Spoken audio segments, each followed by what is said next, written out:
Many friends have asked me to explain why I believe in rebirth.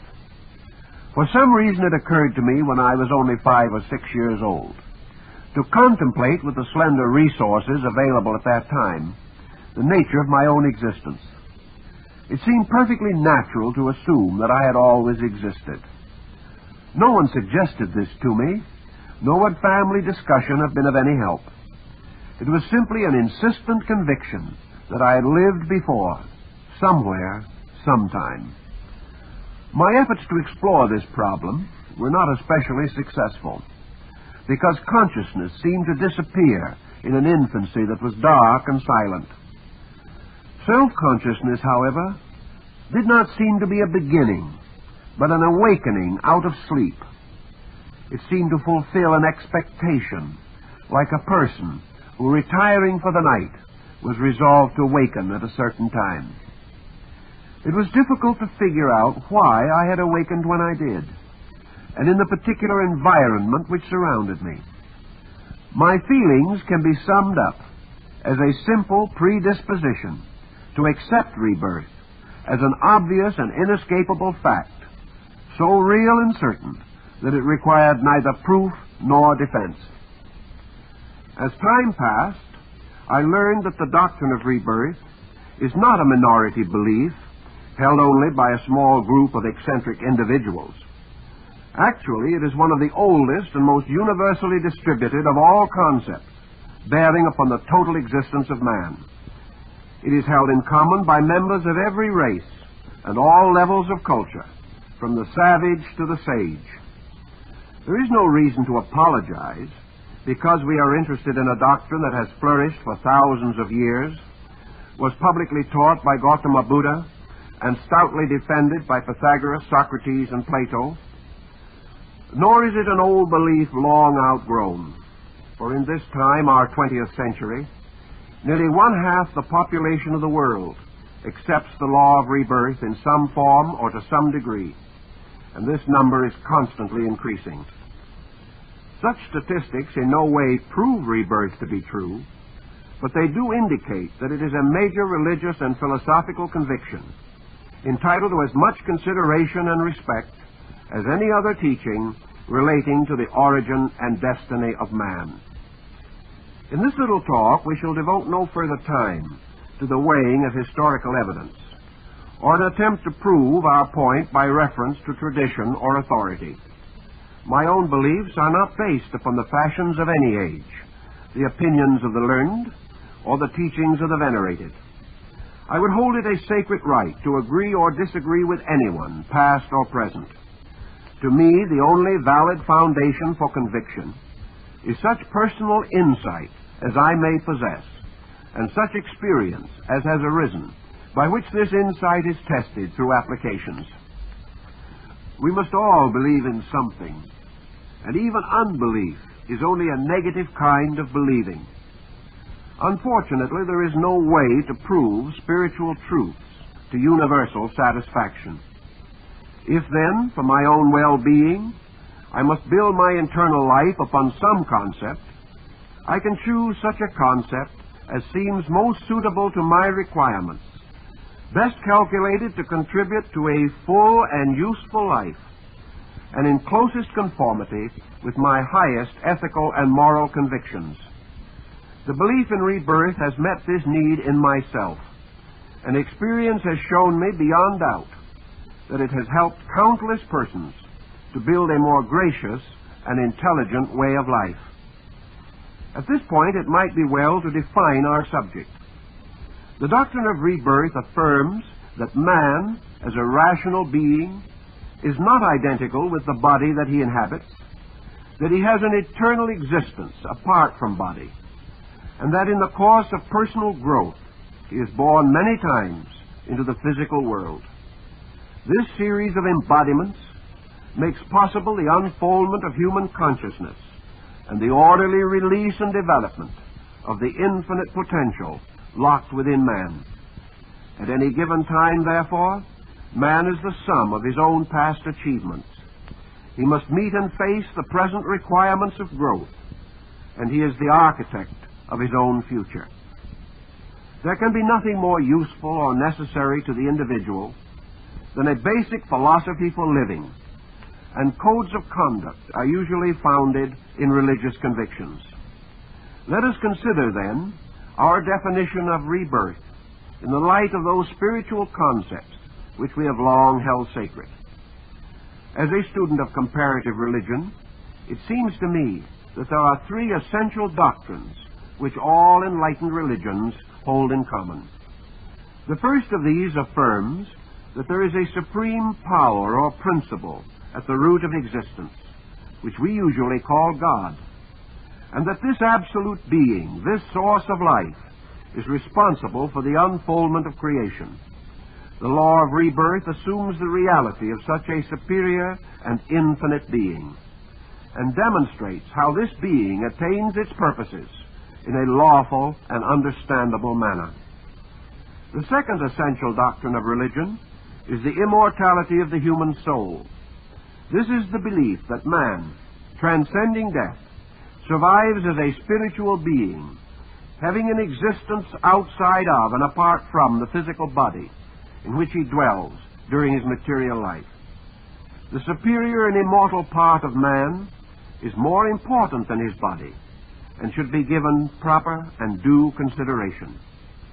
This implies that the attributes of the soul bearing upon character, morality, and ethics should be perpetually cultivated as indispensable to the growth and security of the immortal person within the mortal body. The law of rebirth affirms all this to be true. It points out, however, that the actual perfection of man cannot be accomplished in one lifetime, but is possible only through a succession of embodiments or incarnations. The third basic article of faith is the ultimate victory of good over evil. God, or the divine principle, is sovereign wisdom and supreme good, and all the works of deity must therefore be wisely and eternally benevolent. To compromise this conviction is to compromise God. But it is not always possible for man, with limited vision and understanding, to prove to his own internal satisfaction and contentment that the conditions through which he passes, with their uncertainties and tribulations, are in harmony with the will of an all-loving Creator. The law of rebirth gives the thoughtful person a larger perspective on life, provides him with better insight into the long-range workings of cause and effect, and thus strengthens his faith in both God and himself. Man may not see the beginnings or ends of the patterns affecting him, but sustained by the doctrine of rebirth, he can envision a sensible way of life in which all things work together for ultimate good. There is nothing in the doctrine of rebirth that conflicts with man's basic conclusions on the level of philosophy. On the side of practical living, rebirth strongly supports the highest ethical and moral precepts taught by enlightened philosophical systems. Nor does rebirth conflict with the abstract speculations of the learned, as these relate to the universal state of man. It seems to me that the conflict is simply between idealism and materialism. Idealistic philosophical systems either sustain rebirth or find it compatible. Materialistic thinkers just ignore rebirth, but have no comprehensive concept to offer in its place. Rebirth cannot be incompatible with science, as now defined, because it deals with a level of ideas essentially outside the province of science, and about which science has advanced no certain or conclusive evidence.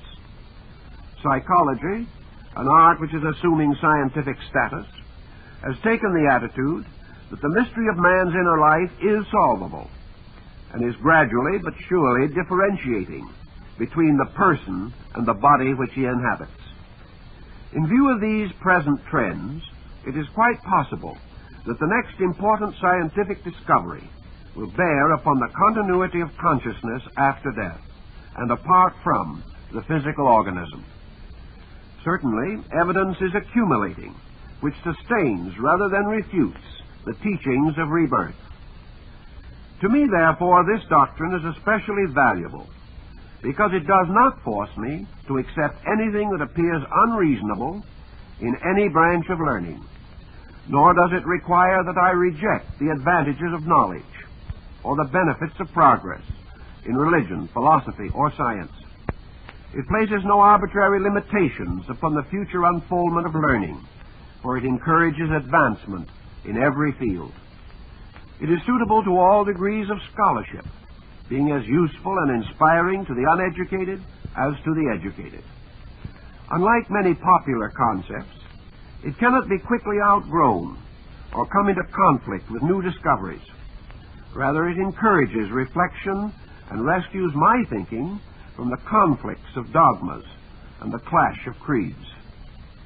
Years of intimate contact with persons and their problems have convinced me that we all share in common doubts, fears, and uncertainties, and that these negative pressures frequently lead to a general attitude of futility. Troubled human beings are often impelled to ask, why are we here? Why should we suffer? And why should we have faith in anything? It seems to me that the law of rebirth, with its simple, positive statement of man's essential purpose, is the only doctrine that answers all such questions reasonably and adequately. According to the teaching of rebirth, we are all here to grow and to learn. Self-improvement is possible to everyone, and if we build our philosophy of life around the willingness to grow cheerfully and wisely, we resolve most of our doubts concerning providence. We are not here merely to succeed on the physical plane. We are here to succeed totally, which means that we must improve as persons, seeking richer internal values, deeper understanding, and a better orientation to the universal plan. By this concept, daily experience becomes a constant invitation to learning, as this relates to self-knowledge and to the knowledge of all other things. The whole world is, then, like the traditional little red schoolhouse, and we are all students, willing or unwilling, learning our ABCs in the University of Life. In the material world, education is recognized as a progressive procedure. The student graduates only after he has successfully advanced his various studies, passed his examinations, and proved his proficiency.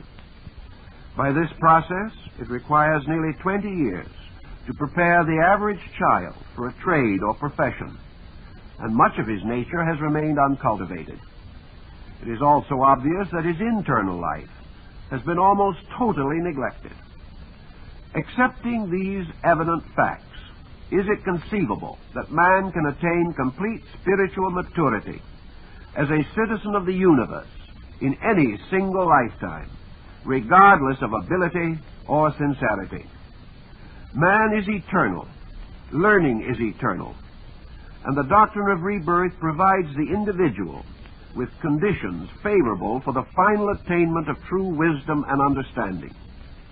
According to this doctrine, immediate success may not be likely, but ultimate failure is impossible.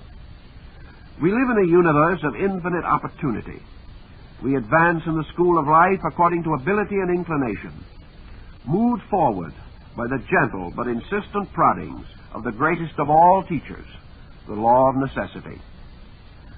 When we realize that we all come into this world to increase understanding through experience, problems of human relationships are simplified. Associations become important because they bring ever-increasing opportunities for understanding, tolerance, and mutual improvement. We grow and mature together through the gracious privilege of sharing. Thus we come to realize that we can be friendly beings, mutually helpful, gaining a rich and lasting enjoyment from pleasant associations, and not attempting to dominate or possess each other. The school child must adjust his mind to the concept of learning, and when he does this, his lessons become valuable experiences. If he does not adjust, he is simply miserable. It is the same in the school of life. There is nothing in nature that denies man's right to be happy while he learns. There is a real and deep satisfaction when we keep faith with the spirit of growth. It is when we break faith and deny the ever-present good that we open ourselves to misery. If we really desire contentment and peace of mind, we must keep the laws governing our destinies.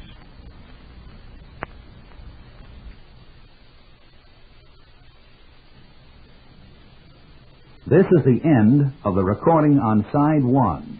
Turn the cassette over to play side 2.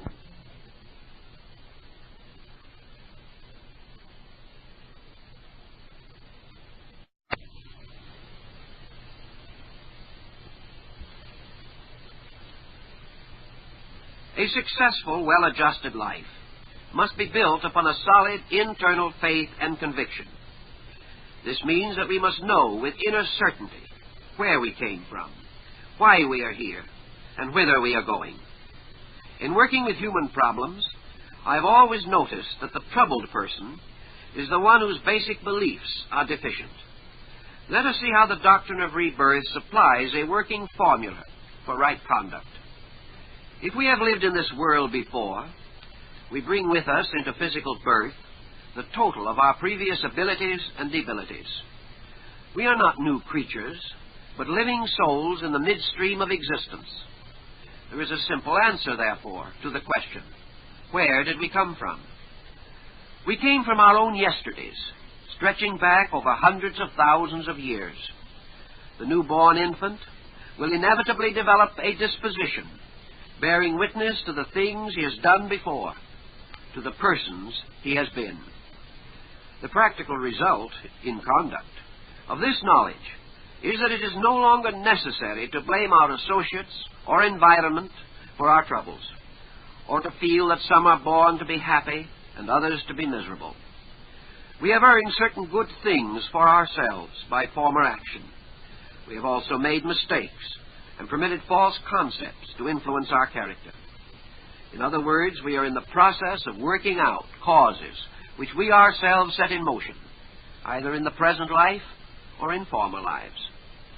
Although we do not normally remember our previous existences, if the law of nature be just, we must be in the place most suitable to our real needs. We come into life to improve ourselves, building new careers upon foundations fashioned long ago and far away. Someone will always ask, if I have lived before, why have I no memory of former lives? Would not such a memory be of the greatest value? Let us think this through together. How many of us can face constructively our memories of the present life? Often the major problem in a neurosis is that the individual is plagued by the things he remembers. But fortunately, nature has a way of submerging memory patterns, thus giving us a greater opportunity to make present decisions without prejudice, self-pity, or morbid recollections. Of course, we have a new brain at each birth, and this unfolds to produce the new personality. Even so, as the brain develops, it is apparent that the soul does bestow impulses, attitudes, and pressures that cannot be fully explained unless they originated in a previous life. Thus, although we may not remember incidents, we certainly bring forward with us the totals of previous accomplishments. Would we actually gain anything if we could look back over the long and painful struggle of growth? Would we live better today if we could recollect all the pain of former births and deaths, the wrongs we had done, the debts we had left unpaid, and the opinions which have burdened our spirit for ages? Is nature not wiser and kinder when it places in our new-fashioned hands the skills we have acquired in the past and invites us to use them in newer and better ways, free from all guilts, remorses, and repentances? This aspect of the doctrine of rebirth also explains the otherwise baffling question of genius. Is it accident, heredity, or the will of God? Each of us has capacities and potentials, and it may be wise to recall that the sons of the great are not always great, and from the most humble circumstances, magnificent human beings have arisen. Are we content to assume that we are merely biological incidents? Where would the justice be if we are only the products of some ancestral bloodstream? I am convinced that if ethics exists, if there is any right or justice in the world, the doctrine of rebirth reveals this more clearly than any other teaching that we know. Some have argued against rebirth on the ground that nature never repeats itself, and it is therefore unreasonable to assume that man should return many times to become involved in similar sequences of occurrences. I do not believe that this argument is sound, for the simple reason that life is a rich and diversified sphere of activity. The doctrine does not teach that we have to learn the same lesson twice. Rather, that there is more than one lesson. Once we have outgrown a mistake, it is no longer a problem. But there is far more to outgrowing than can possibly be accomplished in a single embodiment.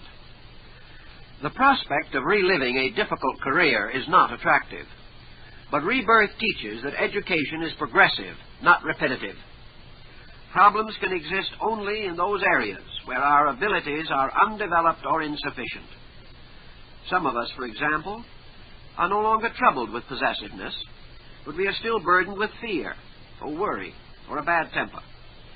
Recognizing our faults, we correct them, and we are then free from them, and have the gracious opportunity of turning our attention to those phases of our characters which are still troublesome.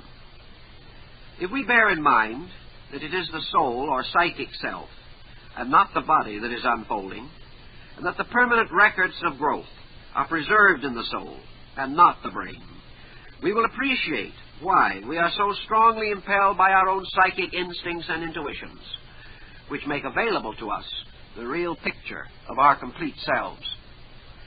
If we accept the idea that the conscious soul of man passes from one form to another because of the divine impulse within it to know all things and to achieve all things, it becomes evident why we are here. It is here and now that we must face ourselves and pay the just debts resulting from previous action.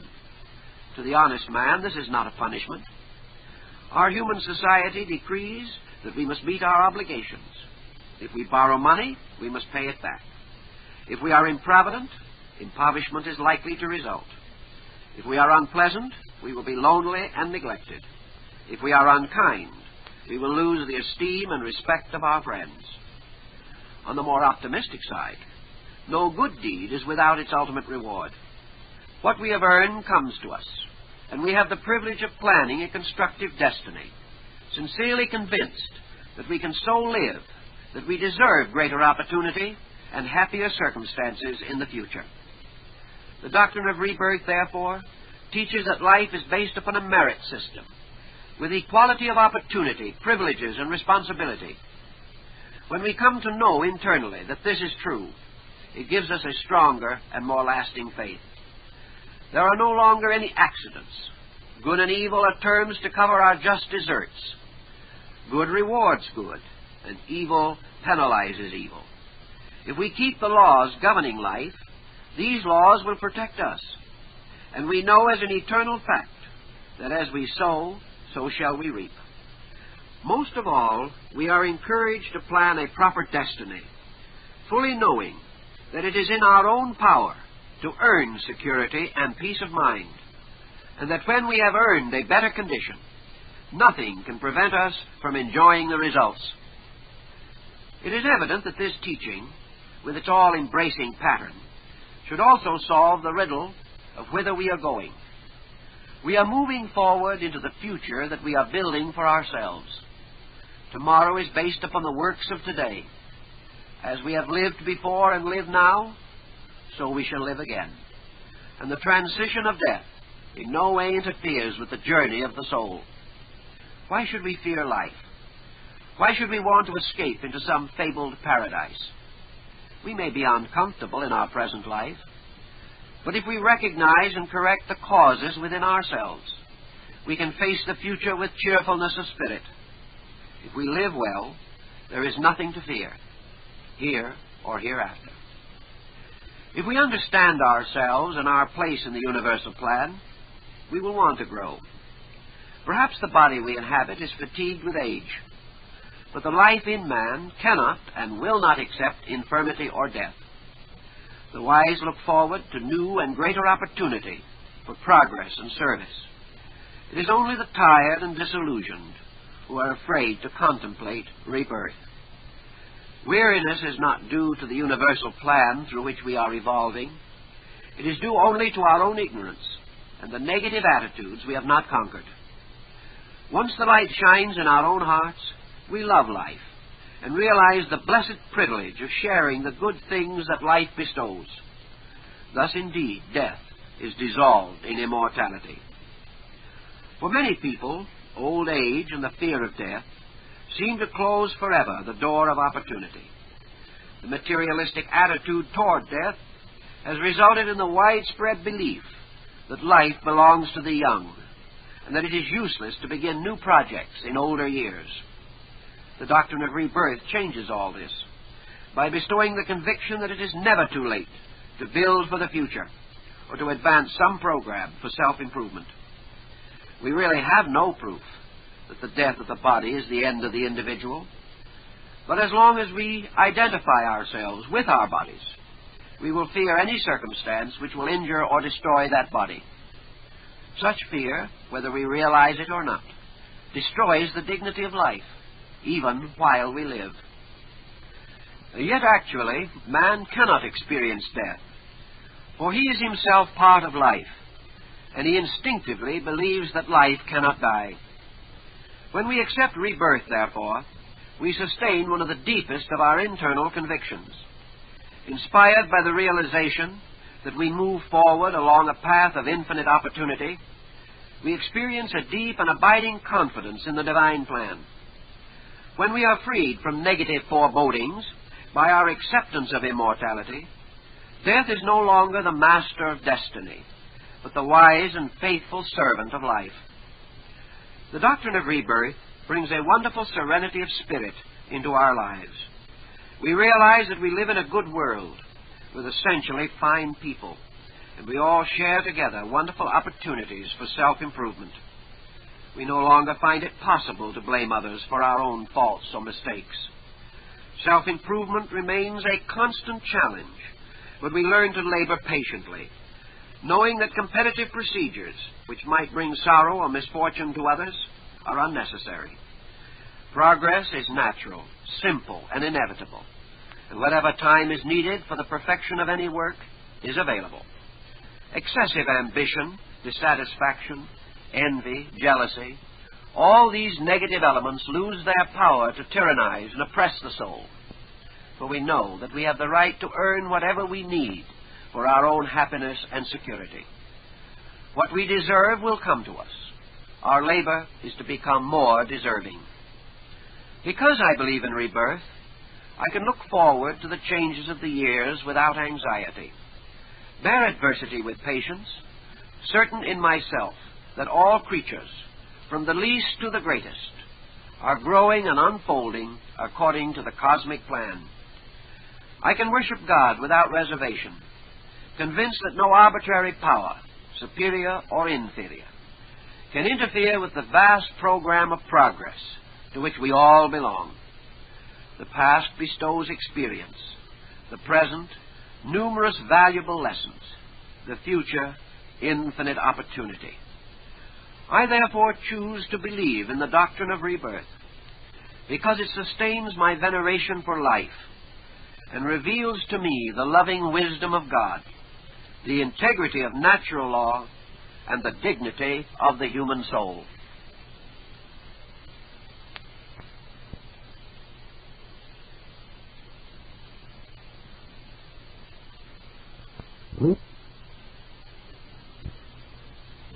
This is the end of this cassette.